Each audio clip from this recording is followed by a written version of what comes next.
The next person I will be having the pleasure of introducing is immensely involved not only in media but also in the music industry. Farah Larieux really came to Miami 12 years ago. But when she came, she hit the ground running. One of the first things she did was contact the Haitian American Chamber of Commerce.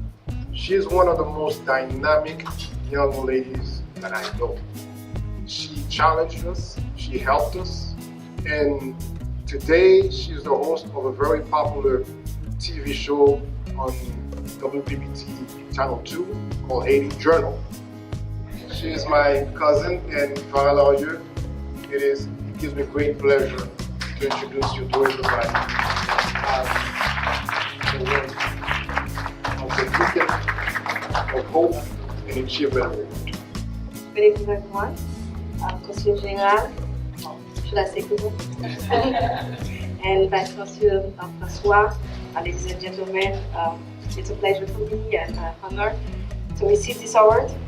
And I want to share this award tonight with colleagues of HAPSI, the Asian American Professionals Coalition, because they had to vote to me for this partnership between HAPSI and WPBT. So thank you again to my colleagues in HAPSI and the production team of WPBT.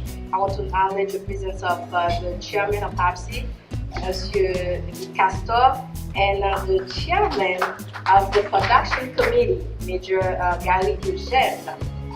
They are behind the scenes, and thank you very much, everyone.